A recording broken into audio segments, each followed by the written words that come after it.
자, 개정된 내용 보도록 하겠습니다. 이게 올해 개정된 거 중요합니다. 한 문제는 반드시 시험에 출제될 것입니다.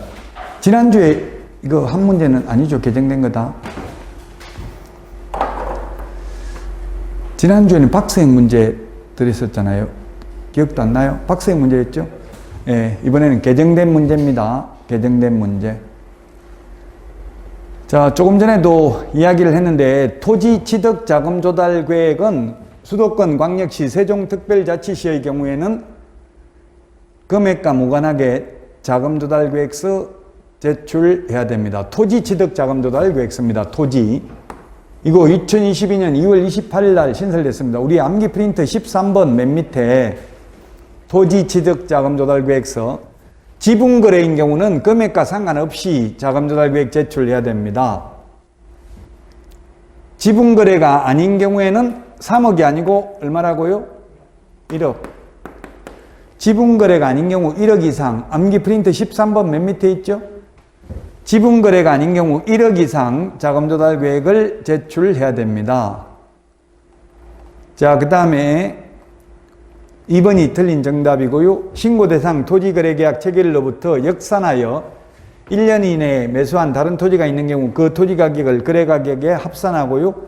그리고 매수인이 국가 등이거나 매수인의 국가 등이 포함되어 있는 경우 토지 취득 자금 조달 계획 제출 안 합니다. 수도권 광역시 세종특별자치시 외의 지역은 6억 이상인 경우 토지 취득 자금 조달 계획 제출해야 됩니다. 이때 토지는 건축법상 사용 승인 받은 건축물이 있는 토지는 제외한다고 했죠? 중요합니다, 이거. 2022년 2월 28일 날 신설됐기 때문에 1번 중요하다고요. 개정된 내용들입니다, 전부. 자, 그 다음에 2번입니다, 2번. 부동산 거래 신고 등에 관한 법률 틀린 것입니다.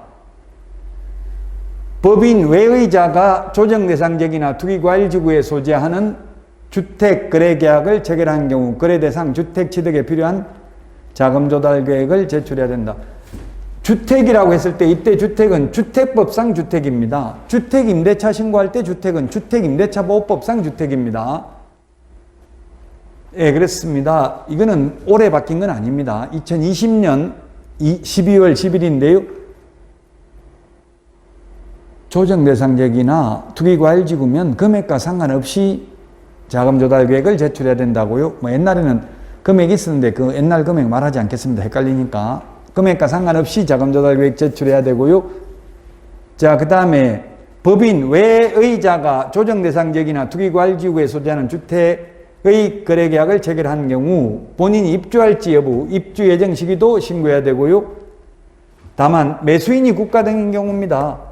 계약 당사자 중 1인이 국가 등인 경우 X입니다. 매도인이 국가인 경우는 자금조달계획 제출해야 됩니다. 매도인이 국가, 즉 LHS 분양받아도 매수인은 자금조달계획 제출해야 된다고요. 거래 당사자 중 일방이 국가 등인 경우가 아니라 매수인이 국가 등인 경우 이게 올해 신설됐습니다. 매수인이 국가가 속이는 건 아니잖아요. 자금조달계획 제출하라는 취지는 미성년자가 부모로부터 받아가지고 자기 소득도 없으면서 투기하는 거 이런 거 방지하려고 하는 거거든요. 이게 전부 집값 올라갈 때 규제했던 것들이잖아요. 지금 집값이 내려가고 있기 때문에 또 바뀔 가능성이 있겠죠. 집값이 자꾸 떨어지면 경착륙을 하면 안 되잖아요. 연착륙을 해야 되죠. 랜딩 소프트가 이게 연착륙이잖아요. 비행기 앉는 것처럼 비행기 경착륙하면 비행기 큰일 나잖아요. 서서히 밑으로 내 떨어져야 되죠. 자, 4번. 법인 외의자가 실제 거래 가격 6억 이상 주택을 매수한 경우 거래대상 주택 취득에 필요한 자금조달계획 제출해야 된다. 조정대상지역이나 투기과일지구 아닌 경우는 6억 이상입니다. 6억 이상. 자, 그 다음에 5번. 법인이 주택의 매수하는 매매계약을 체결한 경우 지역과 관계없이 자금조달계획을 증명하는 서류를 첨부해야 된다. 증빙서류는 법인이든 개인이든 모두 투기과일지구인 경우만 증빙자료 제출한다고요. 투기과일지구 투기과열지구만 증빙자료 제출합니다. 자금 조달 계획은 지역과 금액과 상관없이 법인은 제출해야 됩니다. 2번의 답 5번입니다. 자, 그 다음에 3번입니다. 허가 대상 기준 면적 옳은 것입니다. 옳은 것은 주거가 180이 아니고 60, 상업 150, 공업 150, 녹지 200, 미지정 60. 5번이 그래서 옳은 답입니다. 5번. 도시지역 밖에서는 기타 250, 농지 500, 임야 1000입니다. 1000제곱미터 초과 임야는 허가받고 이하면 허가받을 필요 없습니다. 암기 프린터 32번에 있습니다. 자, 4번입니다. 틀린 것입니다. 상가임대차보호법 2022년 1월 4일 날 신설된 내용인데요. 임차인이 3개월 이상 감염병 예방을 위한 집합 제한 또는 집합 금지 조치를 받음으로써 발생한 경제사정의 중대한 변동이 있어야 됩니다. 중대한 변동으로 폐업을 한 경우에는 사정 변경을 이유로 임대차 계약을 해지할 수 있다. 이렇게 해지를 하면 임대인이 해지 통고를 받은 날부터 3개월 지나면 효력이 발생한다. 주인이 보증금 내줘야 된다는 이야기예요. 명동 상가가 지금 60%가 공실이래요. 아직 계약 기간이 안 끝나도 경제사정 중대한 변동으로 코로나로 집합금지 집합 제한 명령을 3개월 이상 받은 경우에는 이제 해지할 수 있고 주인이 돈 내줘야 된다. 이제 앞으로는 코로나 때문에 문 닫는 일은 없을 겁니다. 1급 감염병이어야 되는데 지금 1급에서 2급으로 바뀌어버렸잖아요. 코로나는. 자, 3번 폐업으로 인한 임차인의 해지권은 이 법 시행 당시 존속 중인 임대차에 대해서도 적용되고요.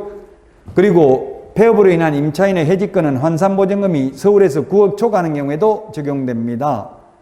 5번 임차인이 계약갱신 요건을 행사하여 갱신된 경우 임차인은 언제든지 해지 통고를 할 수 있고 3개월 지나면 효력 발생한다. X입니다. 상가는 X입니다. 주택은 맞죠?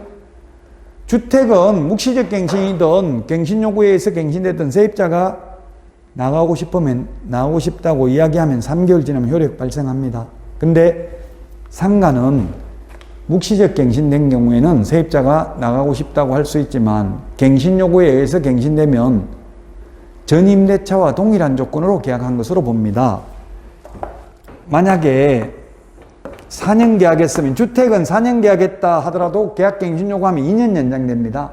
상가는 4년 계약했으면 전임대차와 동일한 조건으로 다시 계약한 것으로 봅니다. 4년이 연장됩니다. 묵시적 갱신되면 주택의 경우 2년 연장되고 상가는 묵시적 갱신되면 1년 연장되죠. 5번도 잘 틀리더라고요. 시험 내보니까 5번 X입니다. 상가는 계약갱신 요구에서 갱신이 됐다면 중간에 해지 못합니다. 그래서 5번이 정답이 되겠습니다. 자, 5번 개시해야 될 사항. 개시해야 될 게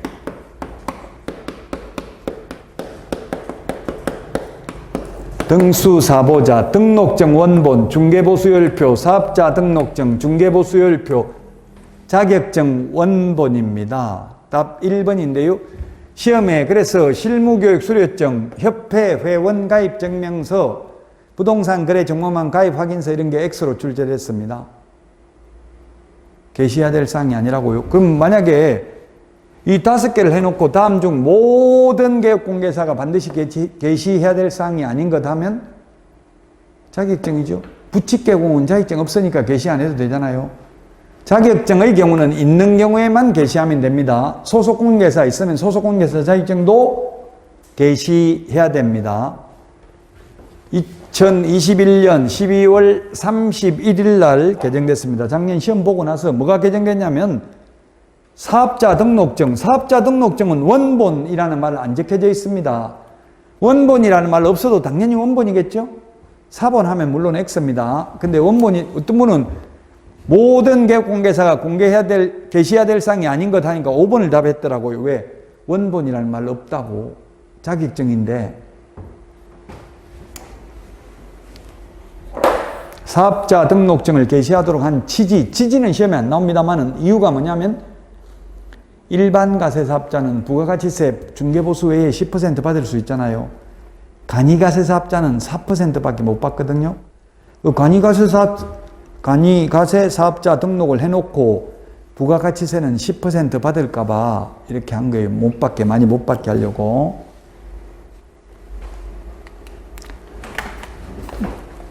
자, 전속중개계약 시 정보 공개해야 될 내용, 확인 설명할 내용으로서 공통적인 정보가 아닌 것. 바닥면의 상태는 확인 설명만 하고 공시지가는 정보 공개만 합니다. 단 임대차인 경우 공개하지 아니할 수 있고요. 토지이용계획은 확인 설명만 하는 내용이고요.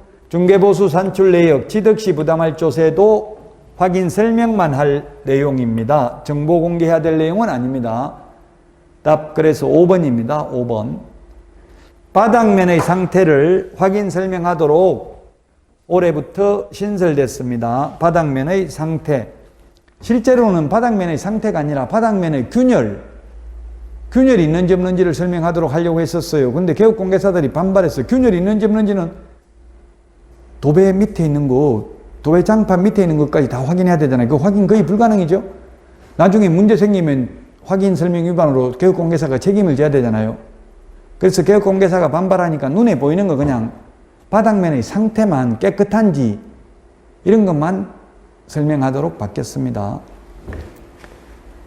5번이 정답이고요. 자, 그 다음에 7번 농지법인데요. 농지심의위원회 심의를 거쳐야 되는 것. 농지심의위원회 심의를 거치면 14일 이내에 발급해 주고요. 심의 대상이 아닌 것은 7일 이내. 농업경영계획서 제출 안 하는 경우는 4일 이내에 발급해 주죠. 그 농지 심의 대상인 거는 보면 한마디로 말하면 투기 가능성이 있는 것. 심의 대상입니다. 이게 농지법 시행령에 신설됐어요. 자, 그래서 허가구역 안에 있는 거. 허가구역은 어떤 경우 허가구역으로 지정해요? 토지 투기가 성행하거나 성행할 우려가 있는 지역을 허가구역으로 지정하죠.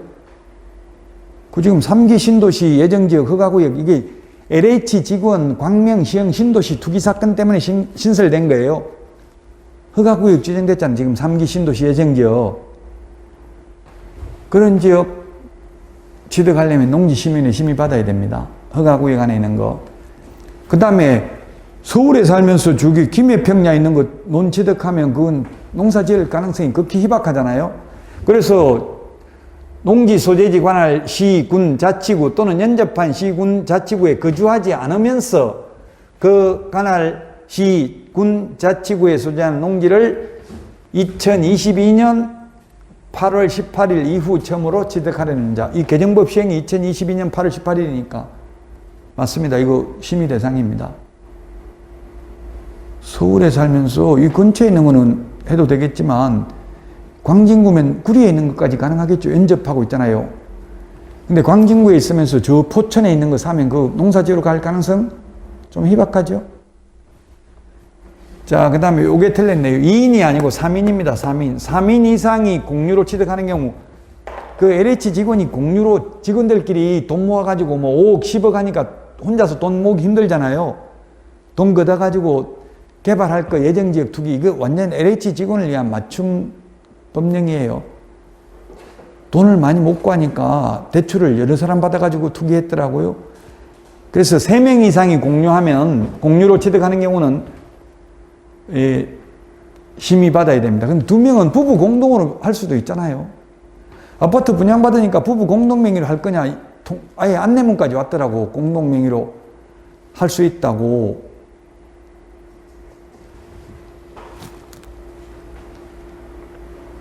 자, 그 다음에 농업법인. 지금 투기사건 적발된 거 보면 영농법인만 농지를 취득할 수 있잖아요. 일반 법인은 안 되죠. 근데 가짜로 영농법인 만들어가지고 투기 한 건도 많이 적발됐어요. 그래서 이제 법인이 취득하는 경우도 농지 취득 자격증명 받아야 됩니다. 외국인이 이게 농지 사는 게 좀 특이하잖아요. 농사 지을지 안 지을지 우리나라에서 농사 짓는다는 게 좀 쉽지 않죠. 그 이상하다고 이거 외국인이. 그 다음에 외국 국적 동포가 취득을 하는 경우 이게 경자 유전의 원칙, 농지는 농사 지을 사람만 사라는 이야기예요. 지금 달러가 지금 1,400원이 넘잖아요. 1달러당. 달러가 자꾸 높아지면 옛날에 IMF 때 1달러당 2,000원 할 때 미국 동포들이 우리나라에 엄청나게 인천 국제 그 송도 국제도시 이런 데 투기라고 뭐 투기나 투자, 내가 하면 투자죠. 엄청나게 투자를 많이 했어요. 그러면 환차익만 해도 엄청나게 이익이잖아요. 환율 차이만 해도 1달러에 2,000원 할 때 샀다가 나중에 1달러에 1,000원 해버리니까 자동으로 부동산 가격 2배 올라간 거나 마찬가지죠. 그 외국 국적 동포가 이거 투자하는 거는 좀 직접 농사 안 지을 가능성이 많잖아요. 그래서 이런 거는 심의 대상입니다. 그래서 답은 4번입니다. 4번. 요거 디귿 하나만 틀렸습니다.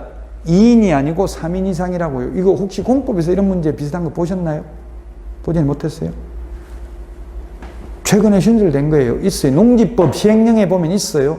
제가 임의로 지어낸 게 아니고 농지법 시행령 보고 그대로 만든 거예요. 뭐 이게 반드시 나온다고는 볼 수 없지만 개정됐으니까 한 번쯤은 눈여겨볼 필요 있죠. 개정된 거 전체에서 한 문제, 오늘 한 거 중에서 한 문제 나온다고 한 문제면 엄청 큰 거잖아요. 지금 여러분들이 많은 걸 원하면 안 돼. 한 문제면 엄청 큰 거라고요. 한 문제만 맞출 수 있으면. 지금 알고 있는 데서. 그래서 농지심의위원회 심의 대상인 거 딱 규정하고 있습니다. 이거 말고 하나 더 있는데 이거 말고도 이제 투기가 의심스럽다고 기타 등등 의심스럽다고 인정되는 경우 할 수 있기는 합니다. 근데 법에 시행령에 명시되어 있는 거는 요겁니다. 4번이 답입니다. 자, 8번입니다. 2021년 12월 31일 날 바뀌었고요. 확인설명서 1의 서식 주거용의 경우 계약갱신 요구권 행사 여부를 기재하는 안이 있습니다. 왜냐하면 이게 상가의 경우는 최초 임대차 기간을 포함한 전체 임대차 기간이 10년을 초과하지 않는 범위 내에서 계약갱신 요건을 행사할 수 있는데 주택은 1회에 하나여 계약갱신 요건을 행사할 수 있잖아요. 한 번은 언젠가는. 그러니까 이거 계약갱신 요건을 행사했는지 안 했는지 그걸 반드시 기재해놔야 나중에 문제가 없잖아요. 만약 행사 안 했으면 또 행사할 수 있기 때문에 매수인이 샀는데 계약갱신 요건 행사 안 했으면 나중에 행사할 수도 있잖아요. 그래서 기재하는 안이 있습니다. 서식을 봐야 되고요. 다가구 주택 확인 서류 기재하는 안이 있고요. 그 다음에 답은 4번인데 세금은 재산세는 4가지 서식 모두 기재하지만 종합부동산세는 3의 서식에는 기재하지 않고 1의 서식에 하고 2의 서식, 1일 2의 서식에만 종합부동산세 6월 1일 기준 해당 물건 소유자가 납세물을 부담한다는 말이 1일 2의 서식에만 있다고요. 종합부동산세는. 재산세는 4가지 서식 모두 다 있고요. 그래서 4번이 틀렸습니다. 종합부동산세는 1일 2의 서식에만 기재되어 있다. 확인설명서 2의 서식에는 벽면 및 바닥면 상태를 기재하는 안이 있습니다. 도배 상태 기재하는 안은 없습니다. 도배는 1의 서식만 기재합니다. 바닥면이 올해 신설됐다는 이야기입니다. 2021년 12월 31일 신설됐습니다. 바닥면의 상태. 답 4번입니다. 종합부동산세는 확인설명서 1일 2의 서식에만 6월 1일 해당 물건 소유자가 납세 의무를 부담한다는 규정이 있다. 재산세는 4개 서식 모두 다 6월 1일 해당 물건 소유자가 납세 의무를 부담한다는 규정이 있다. 자, 그 다음에 6월 초과해서 휴업할 수 있는 사유 명문 규정을 두고 있지 않는 것은 답 5번이고요. 이게 4번이 신설됐습니다. 임신 출산의 경우 6개월 초과할 수 있다는 것. 군대 가는 것, 징집이 군대 가는 거죠. 징집으로 인한 이병, 군대 가는 것, 질병, 아파서 병원에 입원하는 경우, 학교 가는 경우, 임신, 출산이 있는데 선거에 따른 공직 취미 이런 거는 농지법 같은 데는 보면 위탁 경영할 수 있는 거 이런 거 있잖아요. 그러나 공인중개사법에는 명문 규정은 없다고요. 명문 규정은 없다. 5번이 답입니다. 명문 규정이란 법조문에 적혀져 있지 않다 이 말이죠. 우리나라는 성문법이니까 법조문에 적혀 있어야 되잖아요. 영국 같은 데는 불문법이죠. 보수입니다. 보수. 요거는 작년 10월 19일 날 개정됐는데 작년 시험에 반영이 안 됐어요. 10월 달 시험이 있어가지고. 그래서 올해 나올 수도 있다는 이야기입니다. 중개보수는 의뢰인, 우리나라는 쌍방으로부터 각각 받을 수 있습니다. 주택입니다. 주택. 주택의 경우에는 매매는 1000분의 9가 아니라 0.7%, 임대차는 1000분의 8이 아니라 15억 이상인 경우 0.6%, 0.6%하고 1000분의 6하고 같죠? 15억 이상인 경우 매매는 1000분의 7, 임대차는 1000분의 6 범위 내에서 다시 시도 조례로 정합니다.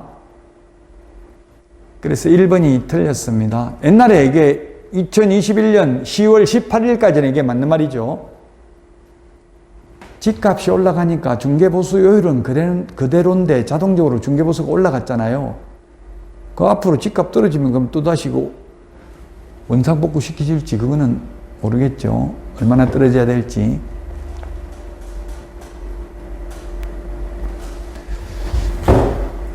2번 토지의 중개에 대한 보수는 쌍방으로부터 각각 받되 주택 외의 경우는 매매든 임대차든 모두 1000분의 9, 0.9%입니다. 서로 협의하여 결정한다. 협의하라는 말은 깎는 것밖에 안 됩니다. 더 받는 건 안 되고 0.9보다 더 받는 건 안 되죠. 깎는 것만 가능합니다. 교환인 경우 거래 금액이 큰 중개상물 가액을 기준으로 합니다. 동일 세 번 들어가면 동일한 중개상물, 동일 당사자, 동일한 기회에 매매를 포함한 둘 이상의 거래가 이루어지는 경우 매매에 대한 거래 금액만을 적용한다. 매매에 관한 거래 금액만을 적용합니다. 5번 중개상물인 건축물 중 주택의 면적이 2분의 1 이상, 초과가 아니라 이상인 경우 전부 주택에 대한 보수를 적용합니다. 시험에 그래서 주택의 면적이 3분의 1인 경우 이렇게 시험에 나왔습니다. 주택의 면적이 3분의 1인 경우는 주택 아니죠? 주택의 면적이 3분의 1인 경우에는 무조건 0.9%를 곱한다고 시험에 나오면 주택이 아니기 때문에 2분의 1 이상이 주택이어야 전부 주택에 관한 규정을 적용합니다. 영국의 위스턴 처칠이 2차 세계대전에서 독일을 상대로 싸우면서 never 절대 포기하지 말라고 했습니다. 그래서 전쟁을 승리로 이끌었는데 여러분들도 이제 남은 기간 절대 포기하지 마시고요. 최선을 다하셔서 꼭 합격하시기를 기원하고 마치겠습니다. 수고하셨습니다.